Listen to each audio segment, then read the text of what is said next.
नमस्कार, स्वागत है आप सभी का डीडी न्यूज के इस विशेष सांकेतिक भाषा के बुलेटिन में। आपके साथ मैं हूं संध्या शर्मा और मेरे साथ है मेरे सहयोगी शरद मुदगल। आइए बुलेटिन की शुरुआत करते हैं हेडलाइंस के साथ। पीएम मोदी ने इम्फाल में 1200 करोड़ रुपए से अधिक की कई विकास परियोजनाओं का किया उद्घाटन। बोले 21वीं सदी का समय है नॉर्थ ईस्ट का, मणिपुर के विकास को भारत सरकार ने निरंतर दी प्राथमिकता।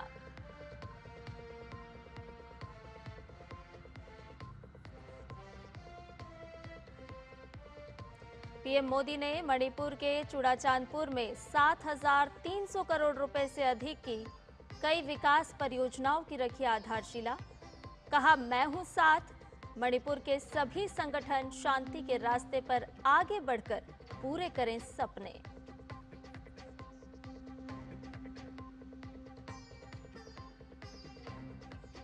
पहली बार रेल नेटवर्क से जुड़ा मिजोरम, प्रधानमंत्री नरेंद्र मोदी ने 3 ट्रेनों को दिखाई हरी झंडी। कहा, आज से देश के रेलवे मानचित्र पर होगा आइजोल। पिछली सरकारों पर पूर्वोत्तर की अनदेखी करने का लगाया आरोप।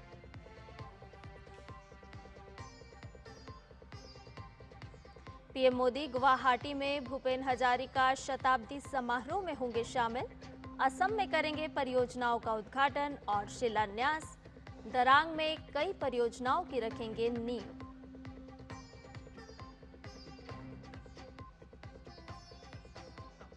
बिहार दौरे पर भाजपा के राष्ट्रीय अध्यक्ष जेपी नड्डा। एक कार्यक्रम में आरजेडी और कांग्रेस पर साधा निशाना। जंगल राज की दिलाई याद, कहा इसे कभी भुलाया नहीं जा सकता।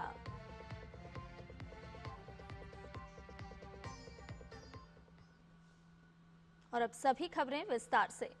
प्रधानमंत्री नरेंद्र मोदी ने मणिपुर की राजधानी इम्फाल में 1200 करोड़ की विकास परियोजनाओं का शुभारंभ किया। इनमें मंत्रीपुखरी में नागरिक सचिवालय, ITSEZ भवन और नया पुलिस मुख्यालय, दिल्ली और कोलकाता में मणिपुर भवन शामिल हैं। पीएम ने 4 जिलों में महिलाओं द्वारा संचालित ईमा मार्केट पहल का भी शुभारंभ किया। साथ ही सड़क, स्वास्थ्य और इंफ्रा जैसी जुड़ी हुई कई परियोजनाओं का भी शुभारंभ किया। मणिपुर की हजारों वर्ष पुरानी समृद्ध विरासत है। यहां संस्कृति की जड़ें मजबूत है, गहरी है। मणिपुर मां भारती के मुकुट पर सजा मुकुट रत्न है। इसलिए हमें मणिपुर की विकासवादी छवि को निरंतर मजबूत करना है। मणिपुर में किसी भी तरह की हिंसा दुर्भाग्यपूर्ण है।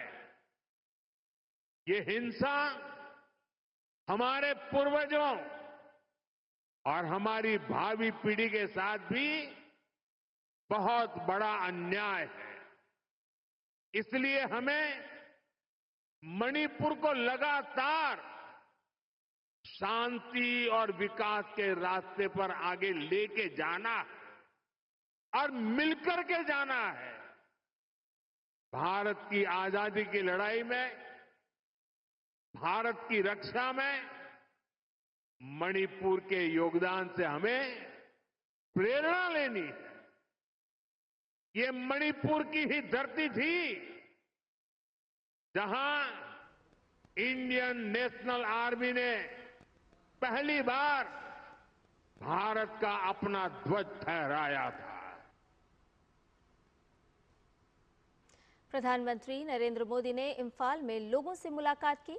पीएम ने लोगों से संवाद किया और उन्हें केंद्र सरकार की ओर से हर संभव सहायता का आश्वासन दिया।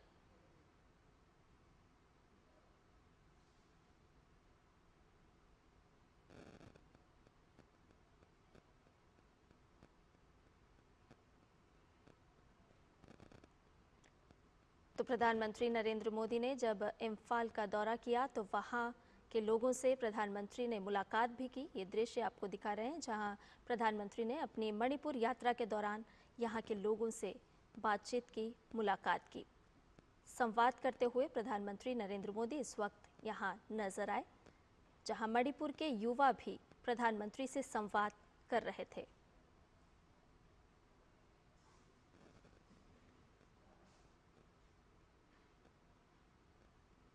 प्रधानमंत्री ने संवाद के दौरान ये भी कहा कि सरकार आपकी हर मदद के लिए हमेशा तैयार है। हर संभव मदद का आश्वासन प्रधानमंत्री ने इस संवाद के दौरान दिया। हालांकि कुछ पल ऐसे भी थे जब मणिपुर के लोग प्रधानमंत्री से संवाद करने के दौरान भावुक हो उठे।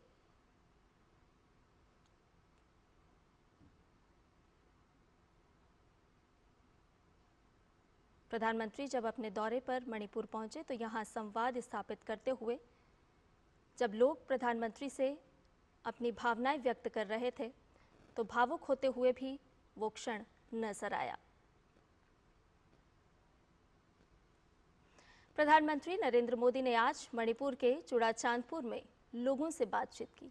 पीएम मोदी ने लोगों को हर संभव मदद मुहैया कराने का भरोसा भी दिलाया।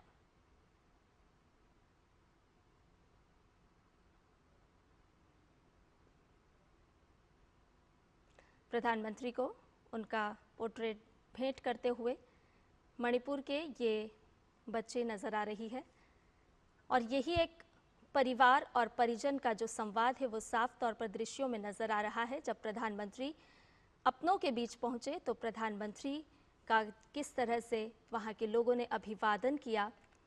छोटे छोटे बच्चे प्रधानमंत्री नरेंद्र मोदी के स्वागत में नजर आए और अपनी प्रस्तुति देते हुए भी ये नन्हे मासूम नजर आ रहे थे।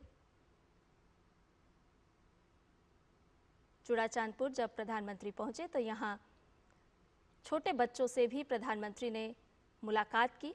इस दौरान यहां के स्थानीय लोगों से भी प्रधानमंत्री नरेंद्र मोदी ने संवाद किया।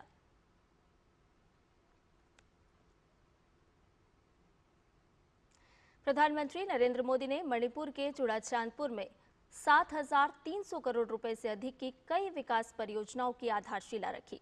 इन परियोजनाओं में 3,600 करोड़ रुपए से अधिक की मणिपुर शहरी सड़कें, जल निकासी और परिसंपत्ति प्रबंधन सुधार परियोजना, 2,500 करोड़ रुपए से अधिक की 5 राष्ट्रीय राजमार्ग परियोजनाएं, मणिपुर इन्फोटेक विकास परियोजना, 9 स्थानों पर कामकाजी महिलाओं के लिए छात्रावास जैसी पहल शामिल है।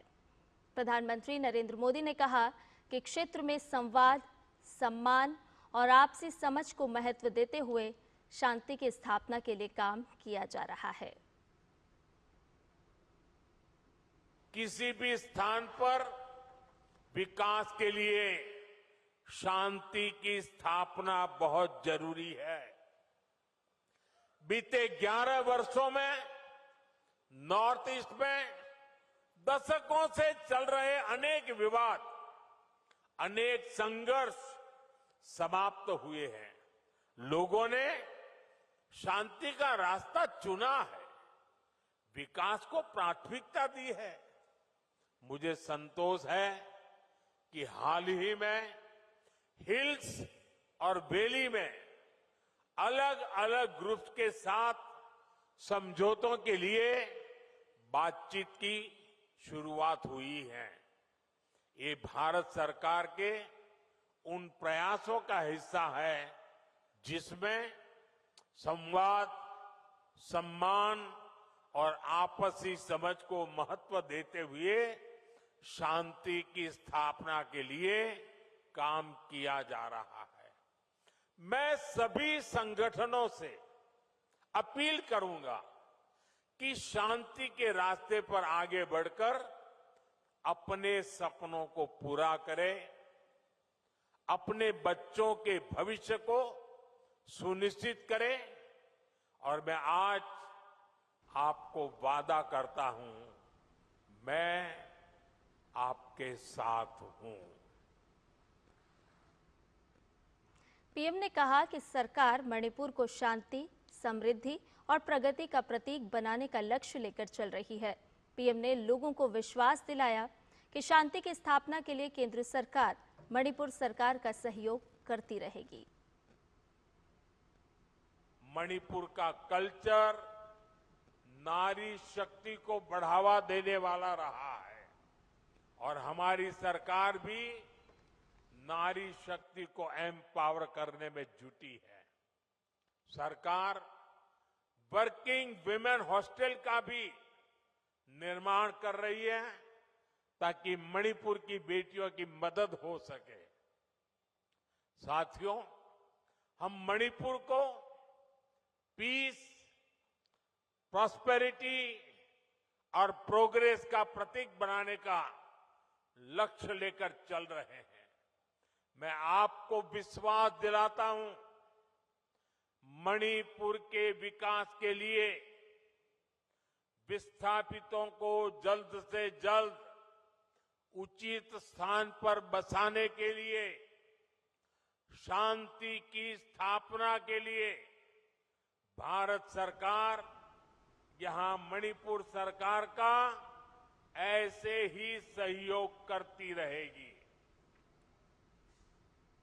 मणिपुर के चूड़ाचांदपुर पहुंचे प्रधानमंत्री नरेंद्र मोदी के अभिवादन के लिए स्थानीय छात्र स्वतः ही सड़क पर आ गए। जब प्रधानमंत्री यहां पहुंचे तो बारिश से सड़कें भीगी हुई थी, लेकिन यहां जो छात्र खड़े हैं अपने हाथों में तिरंगा लिए, वो भावों से भरे थे। प्रधानमंत्री जब ये मार्ग पार कर रहे थे तो ये छात्र प्रधानमंत्री नरेंद्र मोदी का अभिवादन कर रहे थे और प्रधानमंत्री नरेंद्र मोदी भी इन छात्रों का, इन बच्चों का अभिवादन स्वीकार करते हुए नजर आ रहे थे। आज का दिन पूर्वोत्तर के लिए बेहद ही खास है।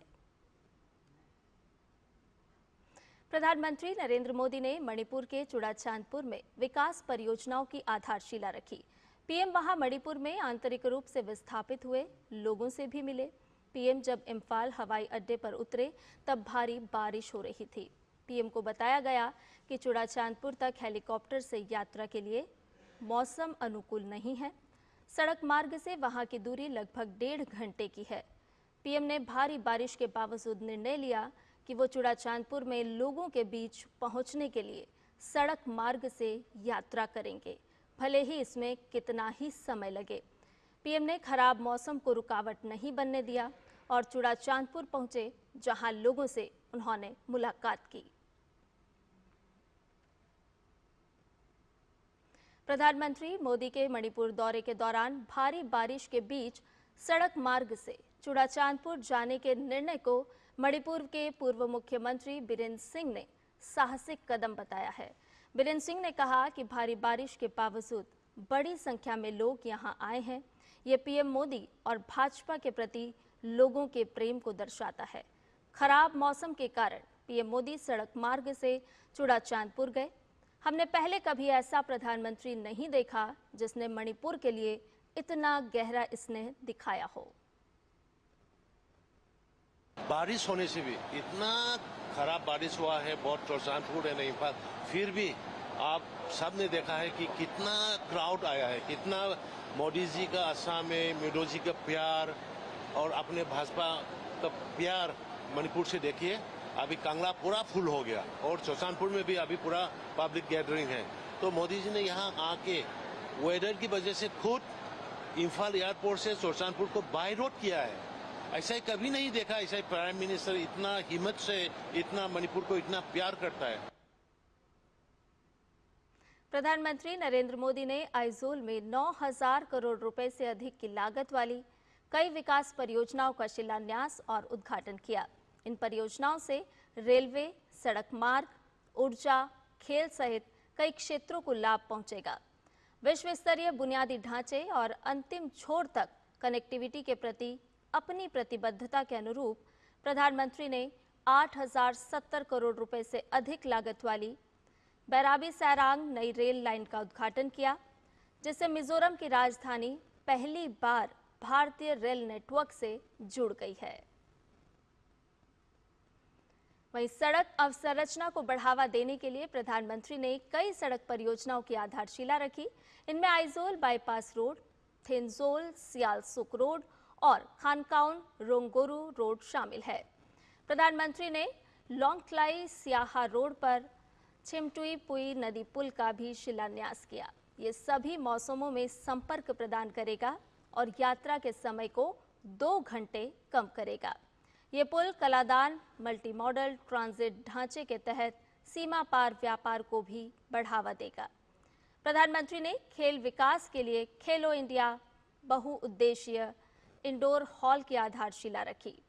क्षेत्र में ऊर्जा अवसंरचना को मजबूत करते हुए प्रधानमंत्री ने आइजोल के मुआलखांग में 30 TMTPA क्षमता वाले LPG बॉटलिंग प्लांट का शिलान्यास किया। उन्होंने प्रधानमंत्री जन विकास कार्यक्रम योजना के तहत कवर्धा में आवासीय विद्यालय का भी उद्घाटन किया। उन्होंने सभी के लिए गुणवत्तापूर्ण शिक्षा के अपने विजन को आगे बढ़ाते हुए प्रधानमंत्री ने त्लांग नुआम में एकलव्य मॉडल आवासीय विद्यालय का भी उद्घाटन किया।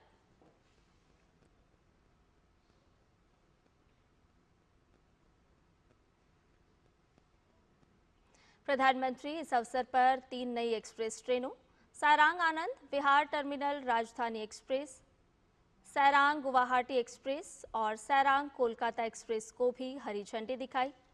आइजोल अब एक राजधानी एक्सप्रेस के माध्यम से दिल्ली से सीधा जुड़ जाएगा।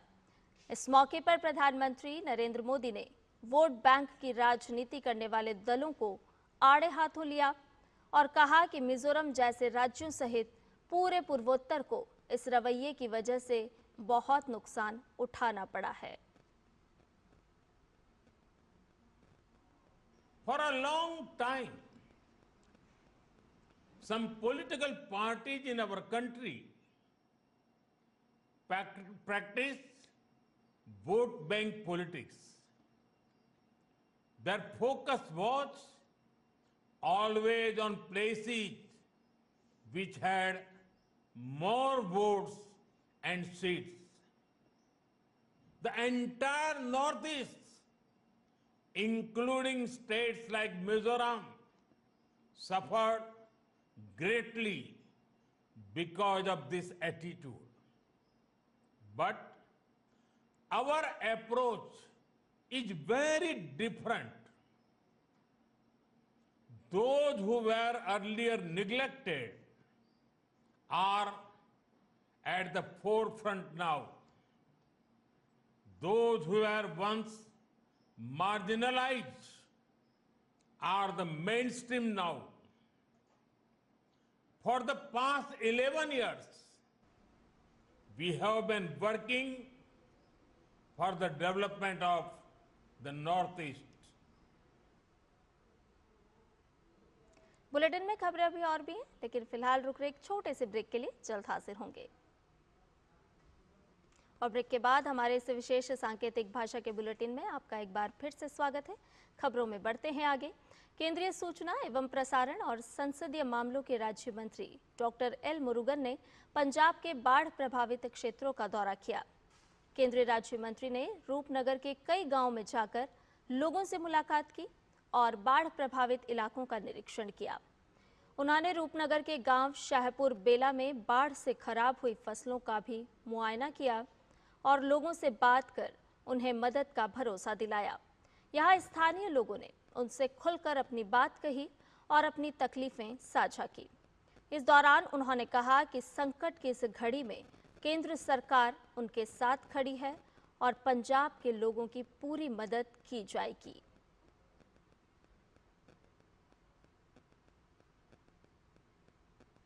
जम्मू में उपभोक्ता मामले, खाद्य और सार्वजनिक वितरण केंद्रीय राज्य मंत्री निमुबेन जयंतीभाई बंभानिया ने बाढ़ प्रभावित इलाकों का दौरा किया।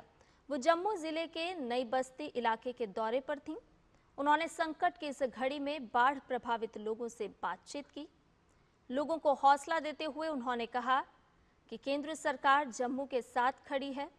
उन्होंने बताया कि प्रधानमंत्री नरेंद्र मोदी वित्तीय सहायता और लोगों के घरों के पुनर्निर्माण में अपना पूर्ण सहयोग दे रहे हैं।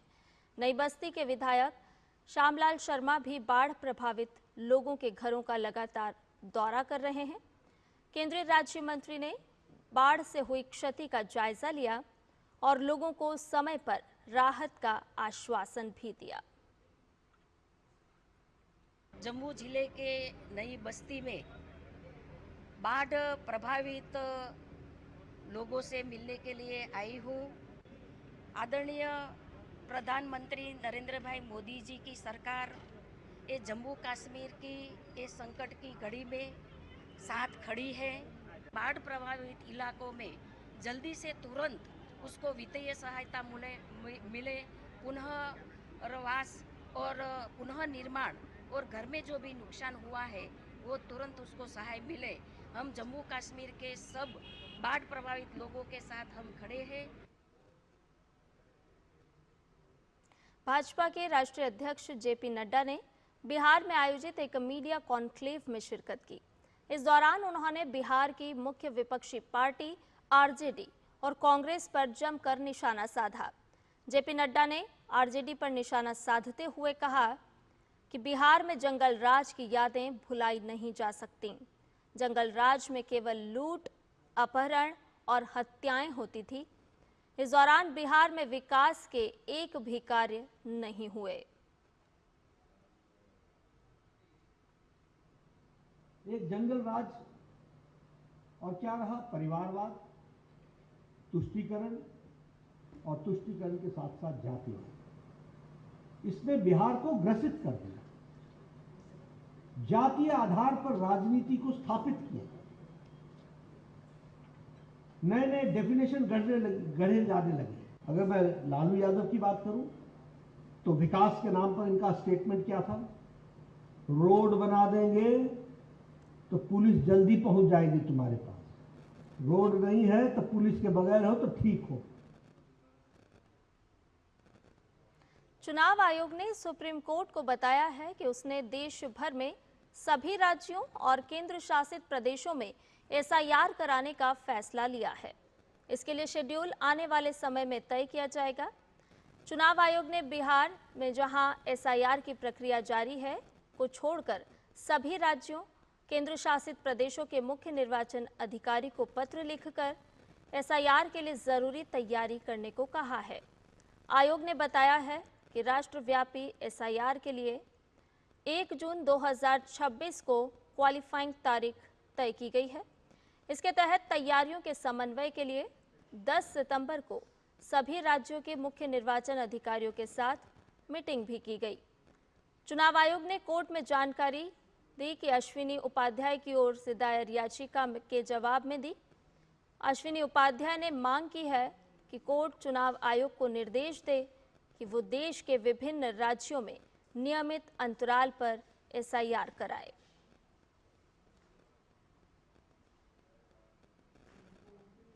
तेलंगाना में नक्सली संगठन को फिर एक बार बड़ा झटका लगा है। कुख्यात नक्सली कमांडर किशन जी की पत्नी सुजाता ने 43 साल तक भूमिगत जीवन जीने के बाद तेलंगाना में पुलिस महानिदेशक की मौजूदगी में आत्मसमर्पण किया है। मूल रूप से जोगुलंबा गढ़वाल जिले की रहने वाली सुजाता छत्तीसगढ़ के दक्षिण बस्तर और बीजापुर जिलों में वर्षों तक सक्रिय रही है। उस पर सरकार ने 1 करोड़ रुपए का इनाम घोषित किया था। सुजाता का पति नक्सली कमांडर किशन जी 2011 में पश्चिम बंगाल के मिदनापुर जिले में मुठभेड़ में मारा गया था। सुजाता नक्सली संगठन के सेंट्रल कमेटी की मेंबर है। वो लंबे समय से छत्तीसगढ़ के बस्तर संभाग में कई नक्सली वारदातों में सक्रिय रही है। सुजाता के सरेंडर को सुरक्षा एजेंसियां एक बड़ी कामयाबी के रूप में देख रही है। और इसके साथ ही हमारे इस विशेष सांकेतिक भाषा के बुलेटिन में फिलहाल के लिए इतना ही। मुझे और मेरे सहयोगी शरद मुदगल को दीजिए इजाजत। नमस्कार।